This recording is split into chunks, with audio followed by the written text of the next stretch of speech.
Hi, welcome to Coffee Break with Researchers. Today I'm having a coffee break with Andrés Barrios. He's an associate professor at the Faculty of Management at the Universidad de Los Andes in Bogotá, Colombia. Coffee Break with Researchers presents you with cutting-edge insights on regional development and innovation. We ask researchers directly and in a personal manner about their work. We make scientific knowledge accessible to all. Andrés, thank you very much for accepting this invitation to a coffee break with me. How are you doing? Thank you very much, Lorena, for inviting me. I'm doing really good, thank you. I'm having, as usual, Colombian black coffee. I imagine you're also having Colombian coffee. That's it. I'm having a black Colombian coffee. This is the best one. I agree. Andrés, I was reading one of your papers about how entrepreneurship as a boundary object can help in integration in Colombia. Could you please tell us what the paper was about? Okay, this paper is about how entrepreneurship can help actually ex-combatants to move from the war, in this case from a context of war to a context of peace. So this paper brings a theory which is boundary objects, which is from sociology, and we brought it to the entrepreneurship field to understand how this action of moving from one context to another takes place. That's indeed very interesting, and I understand that the key notion of your paper is a boundary object. Could you please define it? Yeah, boundary object, the definition is an artifact which has a plasticity, we can call it that way, and can be used in one context and at the same time in another one. But in this case, that object can help, because it's the same in both contexts, can help you to translate from one to another. It's really useful when you are analyzing changes, when a person faces personal changes from, for example, work. If you change from work from one field to another one, but in this case we use it in an extreme context, which is people who has been in war for several years and now they have to live in a context of peace, and how they manage to do business if in war and in peace under a different context. So what we found is that with ex-combatants, they had some entrepreneurial actions, but based on threatening and in a difficult concept because there was a lack of trust. And now when you go to the peace context, you have to develop a business in a context first of trust, because you have to trust your stakeholders, and there is no threat involved. People have the option to select your product or invest in your business or not, which is different. But the entrepreneurial practices were quite similar actually, and that's what we found. That's indeed very interesting, but also quite challenging, I imagine. Could you please tell us which ones were your main findings?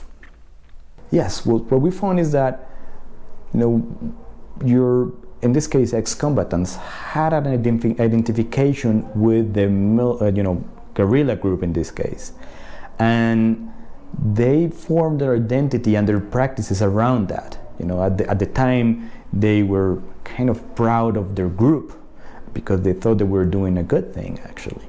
But when the peace agreement were signed and they had to move from the violent or conflict context to the peace one, they had to transform their practices. They have to change their identity, and in this case the person that we interviewed were trying to develop a business.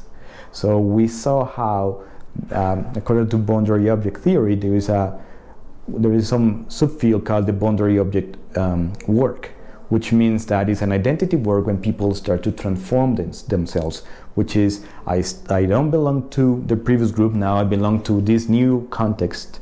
And after that, you start to coordinate your skills, try to adapt elements that you learned before to the ones that you have right now, contrast them, and try to develop a new identification with the new field, which is kind of the end of the process, which is transformation. Because actually they transform the identity, and before they relate to being a guerrilla group, and to be a tough guy. Now they're trying to see themselves as a businessman and to develop this kind of practices which according to the identity they are forming. Wow, how inspiring. Thank you for that. And I'm also very interested in your personal motivations and that you had in writing this paper. Yes, this came about, this is in academia, this issue about relevance, We try to be relevant to our context. And there is this call about academics being more relevant to society. So I'm a Colombian professor, and when the peace agreement was forming in the country, well, everyone wants to help, and what else you can do but helping from your field. So in this case, I'm a professor and I'm analyzing entrepreneurship and businesses for several years. So I decided to work from my field to peace in this case.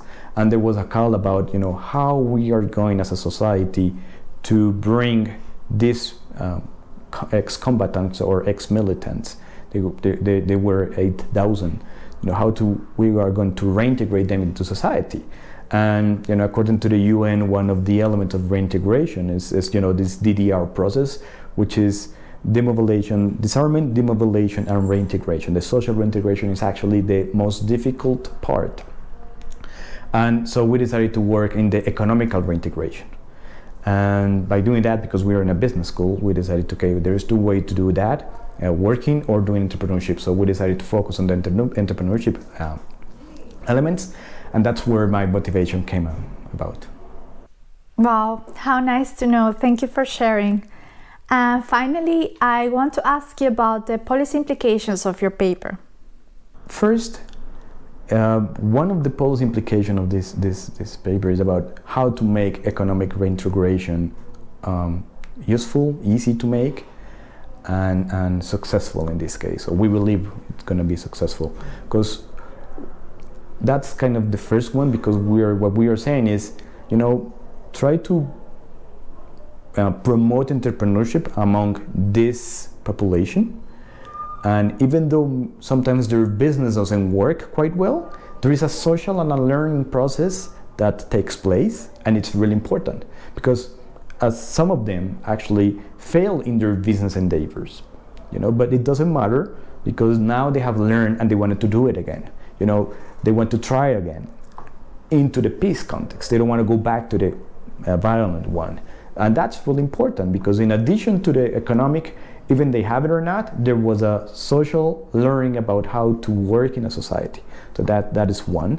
The second one is, if we use this boundary object theory, you can see the steps about it and in the process of transforming your identity. So you can actually sometimes identify clearly in which steps is each one, and you can develop some new strategies to promote that the person can progress in this process of transformation. You can map out where is each one in the process, which is really good, because you can, send some actions, to make the people continue instead of going back. Actually, there is, according to the Peace Index, there is around 40 conflicts right now running, and this can help to people move from this context of violence to a context of peace. Andrés, those were all my questions. I thank you once again for your time and having the nice chat with me. I wish you all the best to your future research and hope to see you next time in a coffee break. Thank you very much. Bye-bye. Thank you for watching. If you're interested in more details about this academic publication, you can find here the link below. Find us on Twitter, Facebook, and YouTube, or listen to our podcast on Spotify. See you next time. Bye-bye.